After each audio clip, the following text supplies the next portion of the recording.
So before we get started on a very brief presentation on just starting the year off, I just wanted to go over some of what Eileen said. So on the table, you got an outline of the supervisor network assignments. So what Boston has done is it's divided the district into clusters. So what you want to do is look on the clusters that go through H and which child at your school, which school your child goes to. If you have more than one child with more than one school, you want to go into that network and circle, you know, that that's your child's school, and then if you look up, you will then see who the supervisor is for your network. And above the supervisor is the assistant director, and then above them is the assistant superintendent. So that's just a way to understand who the people are that you want to be connecting with if you have an issue with your child's school. When Eileen said that first you want to go to the coordinator at your own child's school, that's what we all know to be the former ETFs. Okay, so it's basically your team chairperson is your first line of contact at the school. Obviously your principal is also available to you. But if you don't get resolution at the school level, based on which cluster you're in, then you can identify who the supervisor, the assistant director, and then the assistant superintendent is that you want to contact to get it resolved. John's also going to walk you through the website, and on that we have these general issue forms and obviously ways for you to contact people in BPS, as well as our own voicemail and our own email system. Hopefully people are signing up tonight so we can add you to the email list and you can get communications throughout the school year. So next we're going to talk about starting the year off right. This is just basically some helpful hints. Sorry, I'm going to grab my water.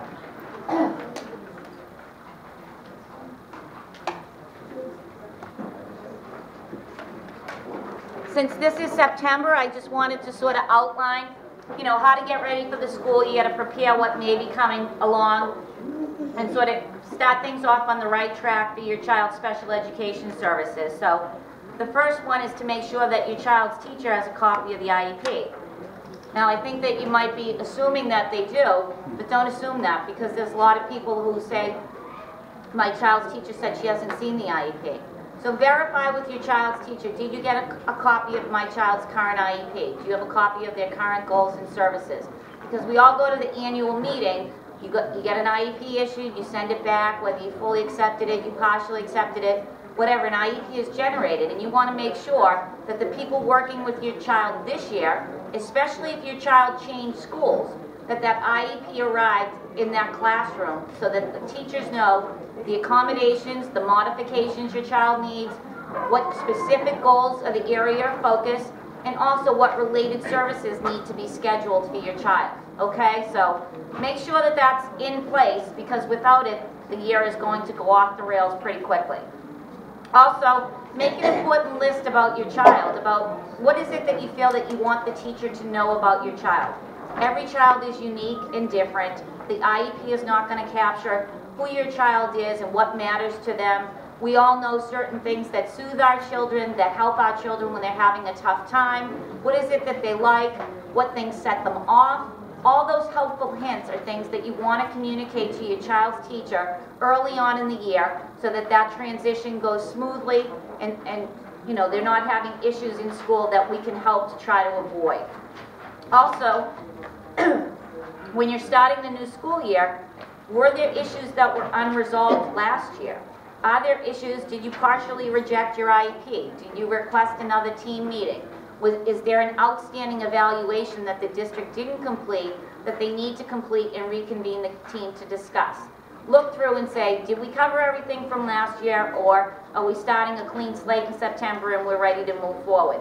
Don't let things lapse for too long. If something is outstanding, contact that SPED coordinator at your child's school and say, I want a team meeting to discuss the issues we didn't resolve last year so that we can move forward with either, you know, an accepted or rejected IEP. I'm not telling anybody to accept something that's not agreeable to you, but try to resolve those issues by contacting the SPED coordinator and addressing anything that's outstanding. I always start each school year off with a separate notebook and sort of document back and forth with the teacher anything that I want them to know about my child. My child's nonverbal, so I have a lot to communicate because she can't do it on her own. But with regard to sort of if your child has specific issues, did they have a bad night? Were they unable to complete their homework because it wasn't modified appropriately? You know, was there a family issue that prevented your child from doing their homework? All of that stuff. It's a notebook that you can put in your child's backpack that goes back and forth to school for you to check in with the teachers, for them to check in with you. And if you provide the notebook, it sort of keeps it all in the same place as opposed to a piece of paper here and a piece of paper there. Some people can choose to communicate with the teacher by email. That's whatever you choose. Just make sure that you save all those emails in a specific folder on your email so that if you need to locate them at another time to say, I brought this issue up back in September, you know, I brought this to your attention and nothing's been done about it. You just want to have a record sort of a chronological following of what's going on throughout the year. Because when it comes time to the IEP, you want to make sure that it's something that came up with you or something that came up with school, that you have a record of it, okay? And starting the year off, you want to think about, is this year going to be an annual review for my child, or is it going to be a 3-year re-eval? Every 3 years, the district has an obligation to reevaluate your child, and what they do is they redetermine eligibility, because some children will migrate out of special education. That's always the goal if they're getting appropriate services. Some children will remain in it because of the way the disability impacts them. But you want to get prepared to know, is your child going to be evaluated this year by the district? And if so, are you intending to do an independent evaluation of your child? It's very important if you're intending to do an independent evaluation of your child, and it's the year for a 3-year reevaluation, that you let the district know any testing that you're having done. Because if the district does the same test that you're having done within a 12-year period, it will invalidate the testing results. So you want to be careful to track. What did I say? 12 years. Oh, sorry. It's been a long day. 12 months, 1 year, okay? Obviously, we reevaluate every 3 years, so a 12-month period. Like, you can't do the WISC test, which is psychological testing on children's intelligence. You can't repeat that test within a 12-month period, or the test is invalidated. So it's just to keep, if you're not having your child independently evaluated, you don't have to worry about that, but if you are, and it is a good idea to have your own testing done at least from time to time, because it's confirm and verify. You want to make sure that the district's results are accurate. Most health insurances, including Mass Health, will cover a neuropsychological exam. You know, there's a long wait at the hospital, so if you know that there's something coming up that your child needs to be evaluated, you want to make that call at least a year in advance, okay? So you just want to know sort of what's coming up this year and how do I prepare for it.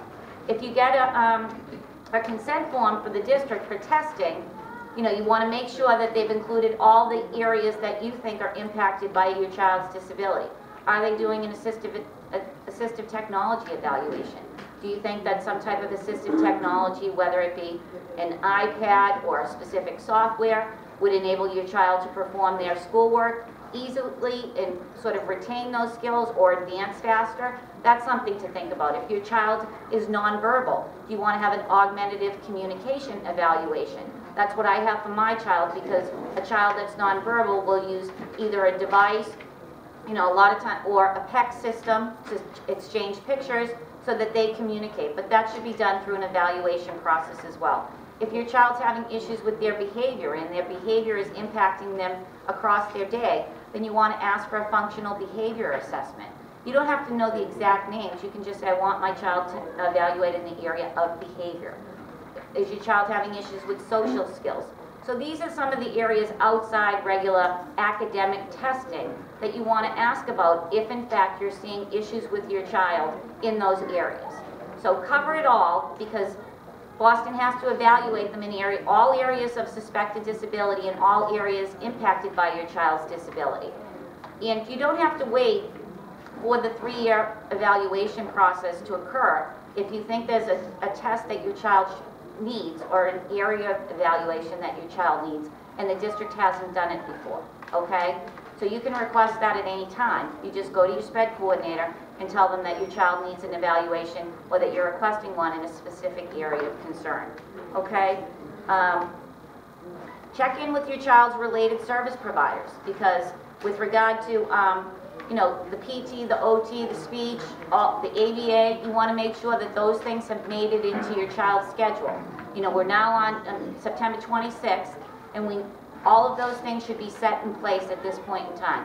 Everything should be scheduled in your child's week, and you want to make sure that you're getting your, if it's three times 30 minutes a week for PT, then that's in your child's schedule. You don't want to find out in December that your child's only been getting it twice a week and they've been supposed to be getting it for 3 times a week. Yes? When you're in school, they seem to be doing combo treatments where you're getting PT and OT at the same time. And I don't know if that's a common thing going on now, but it's only for 45 minutes, so he's actually using 15 minutes of therapy on one of the two. They can't do that. That's a compliance issue. Yeah. Okay. That was something that's common in other schools. No, I mean, it goes by what's in the IEP. If it's in the IEP, they cannot change it. And if they're doing something that's not consistent with the IEP, you say you're not in compliance with my child's IEP, and you need to fix it, and you need to make up the time that my child's missed because you changed it unilaterally. If you have an issue with them, the Department of Education has program of quality assurance, and it's a free service, or a free office, I should say, within the Department of Elementary and Secondary Education. And they have it, you can file a complaint and they will investigate on your behalf. You don't have to hire a lawyer or an advocate. You just call them, and there's a liaison for Boston. That's who you want to ask for, okay? Now, a lot of the information on sort of resources is on our website, which John will talk to you about after I finish. And if people don't have access to the internet and they need to have copies of things made for them, just let us know. We have voicemail, we have, you know, we have email, you know, whatever you need, just let us know, and obviously we can provide it in different mediums. It's easy to provide it online because you can save it online, it's constantly there. You know, I don't know about you, but I print things out and then I lose them, so a lot of times it's helpful to have them electronically. It also allows everyone to access it at the same time and any time that they need it. Yep. It's basically the Department of Education, and now it's called the Department of Elementary and Secondary Education, but the name of the office is Program of Quality Assurance. Okay. So the other thing is to stay organized. So again, a 3-ring binder at the beginning of the school year is a great investment. You just want to, you know, punch your child's, punch your child's IEP, drop it in there, and now you're ready to go for the year. So as progress reports come in, if there's specific things, examples of your child's work that demonstrate that they're not doing what it is that's expected under their IEP, if they're falling behind in their benchmarks, just drop everything into that binder as the year goes on. When the progress reports come out, you put them right in there. If your child's being evaluated, either by BPS or by somebody externally, you want to put a copy of that in there. So when that IEP time rolls around, you've already got your binder ready to go, and it's much easier to organize it if you do it as you go, rather than the day before the IEP meeting, and you're like, where is all that stuff I've been shoving in drawers since, you know, 6 months. So I've lived it. That's how I can tell you that that's not the way you want to go. And then also, is this a transition year for your child? And I mean transition in 2 ways. First of all, is your child going to be changing schools? A lot of our schools are elementary that go to grade 5, so your child's going to be changing at grade 6. And then again for high school. If your child's going to be changing schools, you want to ask for your child's IEP meeting to have somebody from the new school come to the IEP meeting. You know, you're going to be developing an IEP, and if the person that's going to receive the IEP doesn't know anything about it or is not involved in that discussion, you could be developing an IEP that's going to be problematic once your child arrives. Yes? That sounds really, really great, but just having a child that just left a K-8 school, and that Boston Public Schools does not assign special needs children until May 31st, maybe June 20th they're going to tell me in school that my child was going to. I mean, I caught it all year, it started in November. But I'm saying, so what you're saying They didn't know your child's placement at the team meeting? No, they do not assign special ed children. This is what I was told by everybody. Eileen Nash is my best friend. By everybody until May 31st, June 15th, maybe they'll get back to me. Can you write that on one of our issue forms so that we Right. can follow up on That's that? what happened literally. No, but I want to follow So up on now- that on behalf of everybody, because that should Oh, not be yes, I happening. agree. And the other thing is, she was in a classroom with 12 children that all got their assignments in March. So she, I lied. Yeah, you're just waitlist next week, because Yeah, that's a problem. special needs children don't get assigned to after regular ed children are assigned. Okay. So when you do find out what your child's school is, hopefully in a timely manner, you also want to see if there's an opportunity for you to go and visit that school. A lot of schools have visitation days, and if a school is being proposed for your child, under the law, you have the right to observe any program that's proposed for your child. And that's something you want to go and take a look at, because until you actually see something with your own eyes and you walk around the building, you're not going to know whether or not there's things that are going to impact your child that they wouldn't otherwise know about. So that's what I mean with regard to sort of transition and the changing of schools. What helped me was my child was going to a new school in September. And so when I knew about his placement back in March, I found out about his teachers that were going to be, he's going to, get to know and everything in March. So what I did was in August, I had a round table at my home with a special ed teacher, his main primary teachers, not all SP, OT and all them, but his main teachers that he was going to be connecting with every day. I had a round table at my home with those three there present and, explain and express to my child and just what his needs were want to be, what his problems were before. Yep. So they were alerted way in advance, even though they had a copy of the IEP because I could provide that for them at that same night. But I just wanted to make sure that this is who he is, this is what he's gone through, this is what I need for him in this new school. And that was obviously great pre-work. Advocate, advocate for your child no matter what across the board. There are services that you guys provide, but us as parents need to be the advocate for our children no matter what. Because every single one get dropped. And when they get dropped, we look to people who to blame versus saying, yeah, what could I have done better? What can I have done to make it work well with my child? Yeah, and I mean, obviously, that's a significant outreach that you did in having them to your house. I honestly don't know how many teachers are willing to do that, so I just put that out there. Right. But reach out to the teachers and see what it is that they're willing to do, or how you can help your child have a smoother transition. We all know for kids with special needs, transition is a major issue. So, and we live that in terms of seeing the impact on it. And for people not knowing your child and coming into them new, you want to help to familiarize them with your child, but also to help your child familiarize themselves with the change before it actually happens. I think Dina was first, and then... So I just wanted to shed light on a teachers going to the home. That is a pilot project that is coming out of the engagement office, and not all schools will be doing it.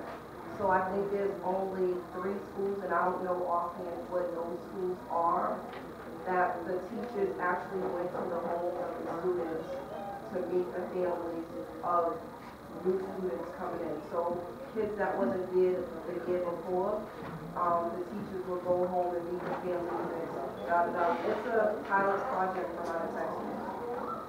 So it's only a couple of schools, so that's not something that... Right, whether or not you can make that in-depth of a connection or not, there's still ways to reach out to people and communicate, and even you can go to the school and meet with them as opposed to them coming to your house. I mean, obviously, it's our child, we're going to do more than other people, and we're going to know what information needs to be communicated in order to make it more successful.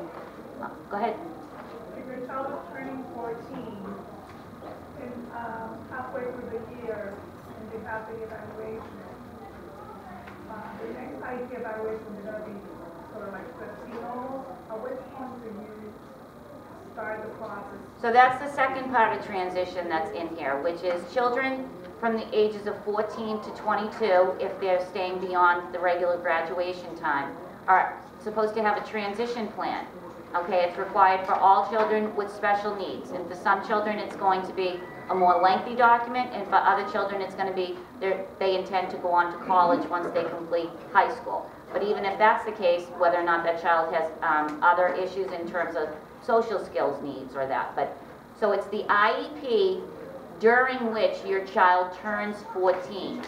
So your child doesn't need to be 14 at the time of the IEP meeting. Your child can be 13. But if your child's turning 14 before the team meets again, it's that IEP that should be addressing the issue of a transition plan. And if your child's coming up to the age of 14, you want to ask for a transition assessment. It's supposed to be based on the child's preferences, what is it that they're interested in. You don't want to be developing a transition plan and not taking into account what it is the child wants to do with their life. If that's something that they're able to participate in, if they know those things. Some children are more severely impacted, and it's going to be up to the parent to sort of express what it is, and it's more issues of my child's focus needs to be independent living. I mean, my child's still working on things like dressing, and she's 14, so with regard to sort of what are the priorities. But you want to make sure that you ask for that evaluation, whether they call it a transition assessment, a vocational assessment. What is it that your child wants to do in life? And you really start to look at, does your child need help with independent living skills?